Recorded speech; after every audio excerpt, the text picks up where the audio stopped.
Time for single coverage again at OSG Sports, and it is time to catch up with a best-selling author, Jeff Pearlman, Last Folk Hero, The Life and Myth of Bo Jackson. It is Jeff's newest work. Jeff, thanks for coming on and going single coverage here at OSG Sports. I feel like you didn't read the notes where I said all of my introductions need to be best-selling author and remarkably handsome man. Well, then you've gone ahead and said it. So you've laid the groundwork for the entire interview by being incredibly handsome and a best-selling author. So let me start with this. I admit, full disclosure, that I follow you on social media, and when you got the box that had all of the copies that we as authors get when it's all full and finalized and everything, and you took your key ring and your set of keys and you just slashed the box open, what was that feeling like to see it in its final form when you open that cardboard box? It's my favorite part of the whole thing. It really is. I have two kids. I cannot say it's like having a baby. That's a stupid comparison, but it's so gratifying. I'm not saying this job is any harder than any other job. You know, there are a lot harder jobs in writing books, but it is 2.5 years of putting everything you have into a singular subject. So it's 2.5 years of calling 700 people. It's 2.5 years of building your own Bo Jackson library. It's 2.5 years of people telling you, no, I don't want to talk. It's 2.5 years of trying to get people and trying to get details. And was it his right hand or his left hand? Was it at the 1 yard line or the 2 yard line? All these little things, watching video over and over again. And when you finally see it and you finally hold it, you don't want to let it go. It's really a magical moment. It truly is. And you mentioned all of the interviews, and we'll get into that number in just a little bit. But when it came to, and yeah, I know that we all have our lists of works that we want to accomplish for one reason or another. Where was this quest/treasure hunt on Bo Jackson on your to-do list of projects that I really want to do? It wasn't one that was in my mind for that long of a period. My last book was about the Shaq Kobe era. And as soon as I'm finishing books, I'm thinking, what can be next? What can be next?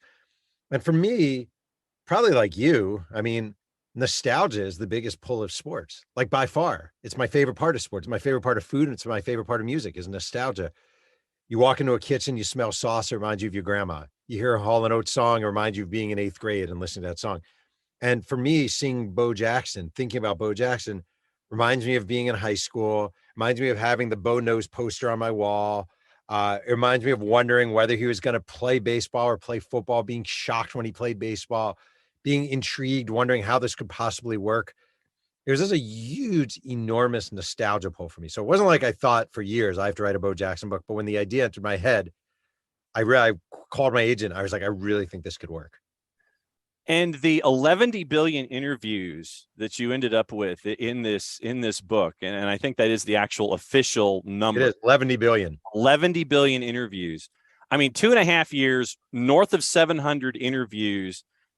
That, in a way, it sounds as astronomical as 11 billion.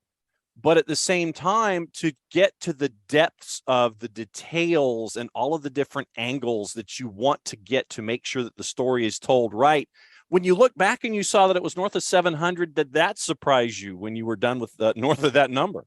No, because you always want more. I always want more. I'm always chasing interviews. Like just an example, like Bo Jackson's first major league hit came against the White Sox on September 2nd, 1986. The pitcher was Steve Carlton. He doesn't talk to anyone.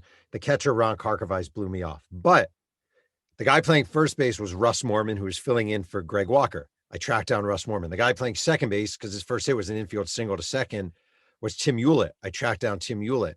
I got other guys on that team who were on the bench watching the play. Like, you just want to find everyone. I found out the first home run, University of Georgia put in lights on their baseball field during Bo's junior year. And I kept hearing these stories, these mythological stories about Bo's hitting a home run that hit the lights at Foley Field. You get one person, he says that happened. Then you get two people. Holy cow, not only did that happen, but then you get three people. Then you get writers. Then I called Chip Carey, who was the announcer for Georgia baseball. Then you talk to the manager, Steve Weber. And before long, you have 15 people telling you stories and you just want more. It becomes, I'm not addicted to crack. I don't drink. I don't smoke. In a lot of ways, your addiction becomes tracking people down and getting information. But how do you keep it from being Rashomon? And I guess that's the Google search for kids today, going to a Kurosawa movie and having it be different versions of the same thing and make sure that it's a unified tale. Well, it's hard, but one thing you'll say is like, you'll say, all right, I talked to blah, blah, blah playing right field. And he said, this happened. And maybe I talked to the pitcher. Larry Lyons was a pitcher that day. So, all right, I talked to your right fielder. He said this. Do you remember that pitch? Oh, yeah, I remember that pitch. I threw him a fastball. I was on the outside part of the plate. Of course, I remember it. I knew immediately it was a bad pitch. Well, then maybe you find the manager. So I talked to the manager. Well, I talked to Larry Lyons, Steve Weber. What do you remember? Oh, man, the problem was his fastball he could not spot his fastball well. And I looked at Bo and I said, don't. So it's always building off. You get what one person says, then you tell someone else what that person said. And the other thing that happens is those two people would say, you know who you need to talk to? You need to talk to blank because he was in the press box, or you need to talk. And suddenly, like I found the sports editor of the University of Georgia student newspaper who was covering the game. And he's like, oh yeah, I wrote about that, blah, blah, blah. Here's the article. And here's what I remember. And before long, you want to get to the point where you don't need to talk to anyone else, where you have 20 people telling you a story about this singular event and you feel very confident in the details. When you're piecing together a book, and once again, full disclosure, I have your book on the USFL. Once again, nostalgia, and it was one of my favorite things in the 80s was Birmingham Stallions and San Antonio Gunslingers and Danny Bugs and Rick Neuheisel and all that. And that's a separate thing for us all the way over here. But when you write, stylistically, do you write from page 1 to page end and let it be, or is it page 1 to page end, edit internally, and then it's compressed to its length? When you write, how do you write to a completed product? So basically what I do is if I have 2 years, I basically have 2 years to write a book, and I'll take a year and a half and research, and all I'll do is research. That's it, nonstop. And I print everything out. I put everything in folders. I highlight, chronological, transcribe, all that stuff. And with 6 months left, I just say, okay, I'm going to write. And the thing about writing biographies is there is a chronology to it because you're talking about a person's life. So I will go, you start, your intro is like my intro in this book. My first chapter is really about a potential plane crash involving the Chicago White Sox. And I'm so sorry. That is not Bo Jackson, by the way. No, I apologize. I don't think it is because it says my brother. I will, like with this book, you try to start with something that grabs someone. So you start with, here I started with the Chicago White Sox are on a plane. They're flying back from California. And you start with something that grabs people. It's his plane, and is it going to crash? And Bo Jackson, he's a hero, blah, blah, blah, blah, blah. And then I just go chronological. I really do. And I'll break out all the folders from Bo Jackson growing up in Bessemer. And you go deep into Bessemer. And it's what I really enjoy about doing this kind of book, as opposed to a team book where you're writing about seasons, is it's really, you feel like you're on this journey. Okay, I'm in Bessemer, Alabama. It's the 1960s. Bo Jackson is this kid in socks going to shoes because he can't afford shoes. No shoes, going to school. Then I'm moving on. Okay, he's a high school kid. He's being recruited. It's this weird world for him. Then you move on and you go to this and you go to this. And all of a sudden you're on this transformative journey that feels magical. And I'll make sure to go to the places. So I went to Bessemer. I went to the street where he grew up. I went to the church where he went as a kid. And then when you write it, you feel sort of comfortable because you know the path you're probably going to take. And when it comes to the information that you assimilated, because we all know the stories and we have the wives' tales and all these things that are out there in the ether, how much of it is still wives' tale, Paul Bunyan-esque stuff that you can't believe even after the book is published? And how much of it were you able to actually confirm and sit there and go, yes, that happened. No, that didn't. Yes, that did. How much of it is still out there in the ether that still has question marks? I feel like most of it I was able to confirm. Here's the thing. If we're all being honest here, like, memory is flexible. Memory changes. If I talk to you 5 days from now, I'm staring at you on Zoom. Someone may say, well, what was he wearing? And I'll say, I think it was a blue sweatshirt, but you're wearing a black sweatshirt. Like, those things happen very quickly. So I do think if biographers are being honest, we have to allow for memory to be forgivable. And if someone tells a story, oh man, Bo used to come to my house every day and he would always eat Twinkies. He loved a Twinkie, but maybe he actually loved a ho-ho. Maybe it wasn't a Twinkie, it was a ho-ho. But there's no way of really checking that. And I will allow for memories like that. But if it comes to it's the Alabama game and he throws a bow over the top. I have the video in front of me. I'm going to confirm that. High school games, I'm going to interview as many teammates as possible, do my best to confirm it. It's a little bit of an inexact science. You just really confirm as much as humanly possible. How much of it for you was revelatory? Oh, a ton. Like a ton. It should be. I would say the flaw of this whole thing, or one of the flaws, is you write a book proposal, you tell the editor what the book is going to be about, but then you interview 720 people. Then you read 10,000 pages, and it can't possibly be what you said it would be. So there was so much about him I had no remote idea about, especially the Auburn years. The Auburn years were kind of a mystery to me, and the Auburn years were fascinating. And there's so many things I just had no clue about that sort of opened my eyes. Jeff Pearlman hanging out with us, promoting The Last Folk Hero, The Life and Myth of Bo Jackson, best-selling author, incredibly handsome man, hanging out with us here on Single Coverage as we break down his newest work. And, you know, when you look at the Southeastern Conference, you mentioned Auburn and Auburn football. The Southeastern Conference, for those who are not a part of this footprint, since we're based here in Atlanta, we understand the animal that it is and the rivalries that are attached and the R word, the recruiting and everything else that's attached to it, and especially how things are these days. Outside of the Southeast, folks may not necessarily understand that, and I'm not going to use the cliched tagline from the advertising campaign, but it is that important. When it came to you and the Auburn years and the Southeastern Conference, what was it like for you to see what it was like there in the 80s in Auburn and the SEC with someone who has all of this attention attached to him in Bo Jackson? Fascinating. I'm a University of Delaware graduate. So in college, I was watching. You're watching the Delaware Wing Tee and Tubby Raymond. Very nice. The Blue Hens. But this is a different world altogether. And there are a few things I didn't. First of all, everyone was cheating. And when I say everyone, I know you're shocked. I'm sorry. Everyone was cheating. And it's funny because Pat Dye, the Auburn coach, wrote an autobiography later on and talked about, the importance of running a clean program. And it was like, you could hear me snorting out loud reading it because clean basically meant I didn't really know what was going on, or I didn't see no deniability. Right. So at Auburn, the two main ways they paid players that are kind of interesting is, number one, they had the booster handshakes, which was players would run off the practice field. A booster would have a wad of cash in his hand. Hey, good game, Jimmy, or good practice, Jimmy, hand it to him. And the better the team was doing, the bigger the payouts. And the other was ticket allotment. All players were allotted 4 tickets per game, home and away. The boosters would buy the tickets. They would sell the tickets to boosters for astronomical prices. It was all understood. You'd make thousands and thousands of dollars. I interviewed one guy there. They had a defensive back named Chuck Clanton. Mm-hmm. And Chuck wound up playing in the USFL. He's a very good USFL player for Birmingham. And he's from Florida. He really wanted to go to Florida State. He was a highly recruited wide receiver. And Florida State at the time ran a passing offense. Auburn ran the freaking wishbone. He went to Auburn because his parents said, they're paying you a lot of money, paying us a lot of money.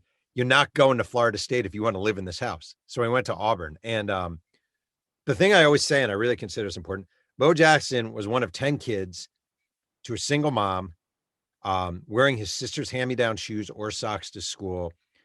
Didn't have running water in his house, would roll up against the heater because he was sleeping on the floor and have burn marks on his arm.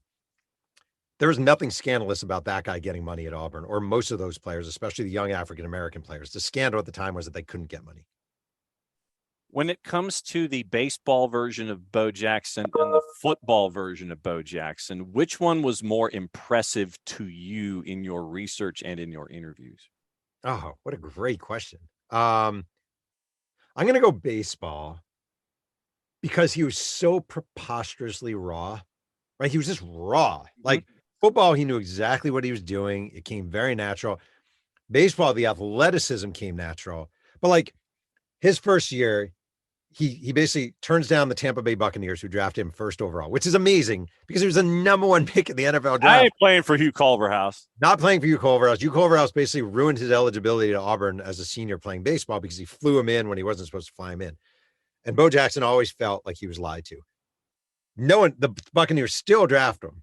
And Hugh Culverhouse actually said to his coach, Lehman Bennett, he said, don't worry, we're going to sign him. Don't worry about it. Don't worry. Okay, I guess he'll sign him. Didn't sign him. Signs with the Royals. It was a huge story.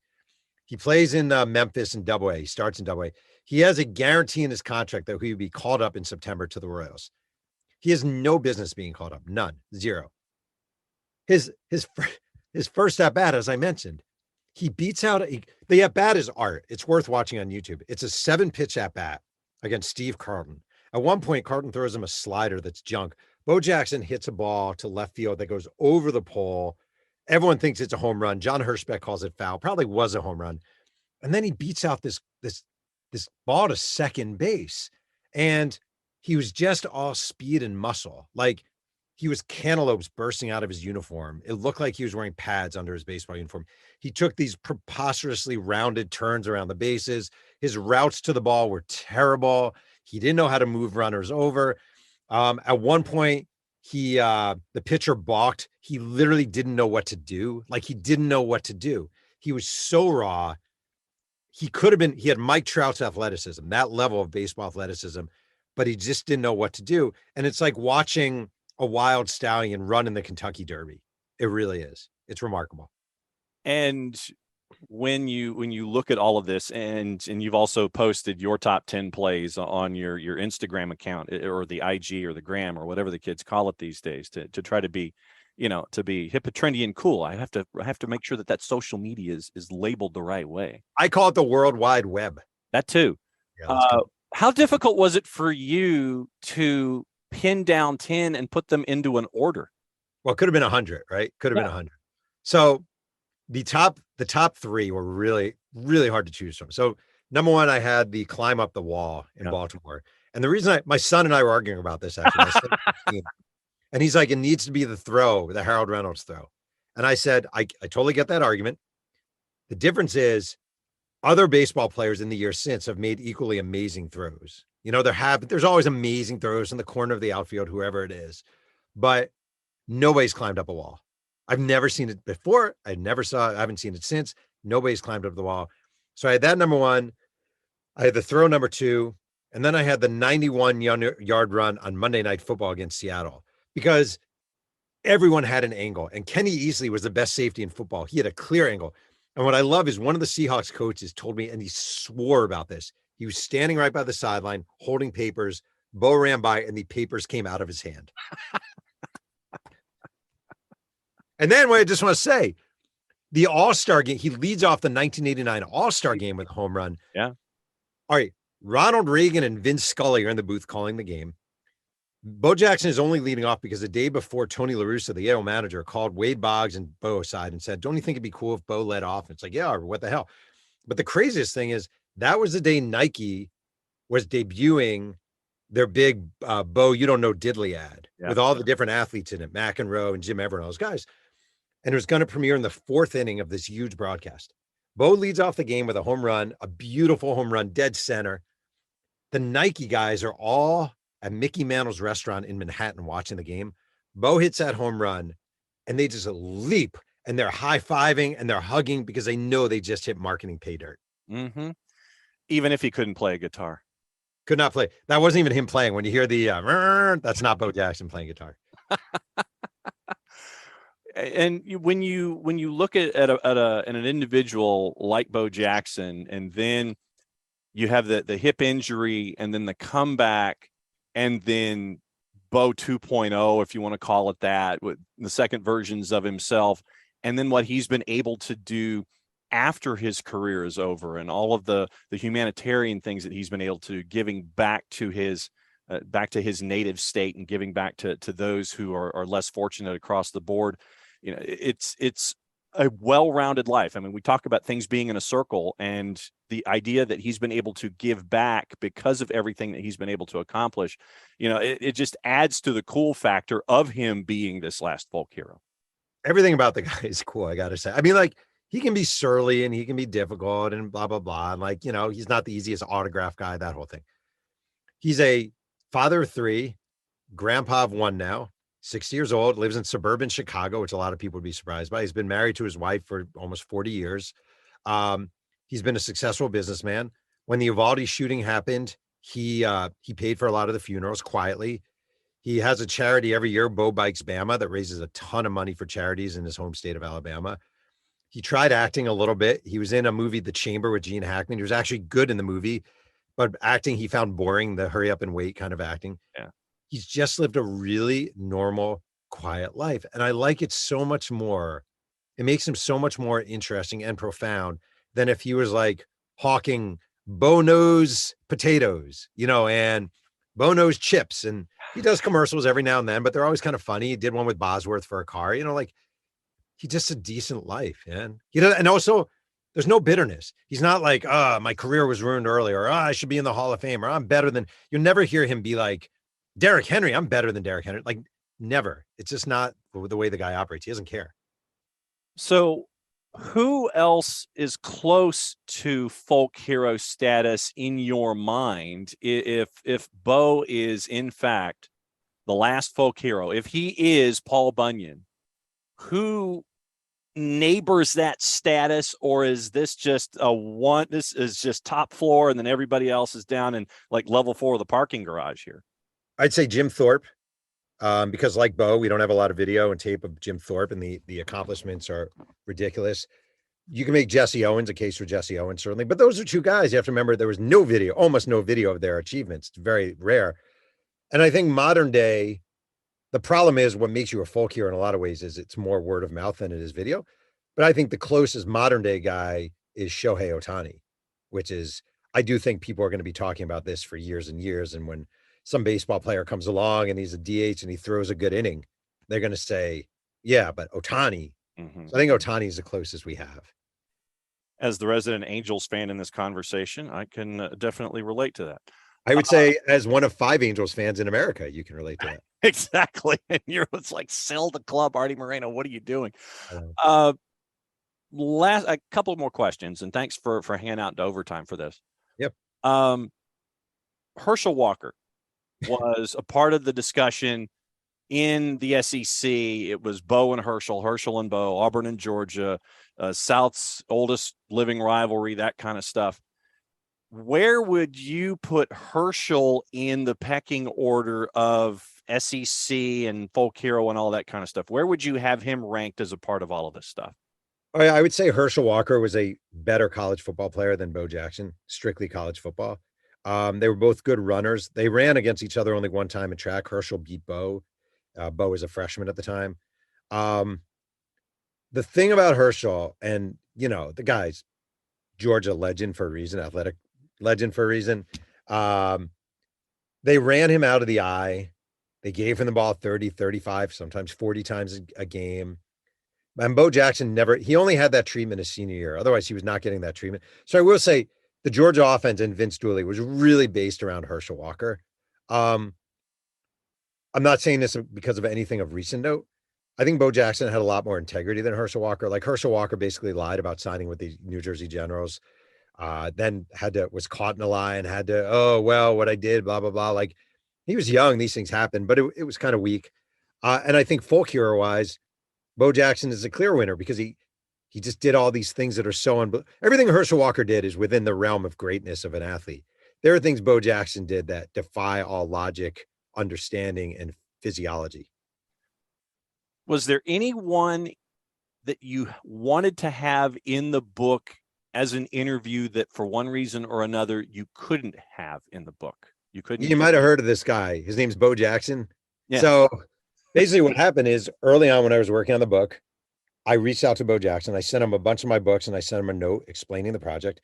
He called me. He actually called me, and I was in my backyard, and he was very nice. We spoke for about a half hour. He was driving to get his wife a chopped salad. And he's like, I don't have a problem with you writing this book. I'm not going to help you. I've had other people come up to me before. It just doesn't interest me. But good luck. And I said, all right, that's cool. And then I went about it. And I always say, like, I'm owed nothing from anyone I write about. I've had many people talk. I've had many people not talk. I can't pay you, and you can't have editorial control. And I can't promise you I'm not going to write about certain things. So I always think it's understandable. But then you're just driven. Then you're like, all right, I'm not going to talk to Bo. Well, I will talk to 720 other people, and I will get every perspective I can. And as a biographer, it just drives you. So then now that you've opened this cardboard box with your keys and your key ring, I know that we all have that to-do list. It's either on our phones, it's on like on the Google Calendar or what have you. It's on the magnet on the fridge, the calendar on the fridge magnet. Yeah. It's wherever it is. What's the next thing on the to-do list for you now that this one is out here and you're doing all of these things and talking to folks like me? What's the next thing on the to-do list that you get to cross off? Well, I don't know if I'll get to cross it up. My dream book is a biography of Tupac. It'd be my first non-sports book if I get to do it. I grew up not grew up, we were the same age, but a big hip hop fan. Traced much of that to Tupac. Think he's a fascinating story. So I would love to do that. Another book I'd really like to do is I've written 2 books about the Lakers. I wrote about the Magic era, which became the HBO show Winning Time. I wrote about the Shaq Kobe era. I think it'd be cool to have a trilogy of books just for the coolness of having a trilogy of books. So maybe the final Kobe era where he sort of regained the love in LA and won those last 2 titles. So Jeff Pearlman, New York Times bestselling author, incredibly handsome man. The Last Folk Hero, Life and Myth of Bo Jackson. It is out. It is awesome. And thanks for pulling back the curtain on the creative process, where I get to learn stuff about the creative process. I get to learn about something that's very close to my family, having pulled back the curtain on that one with the boss being an alumna and being all over the SEC. Jeff, thanks for hanging out with us, going single coverage. You have survived the Sticks move, and we keep going on. Thank you so much. I appreciate it.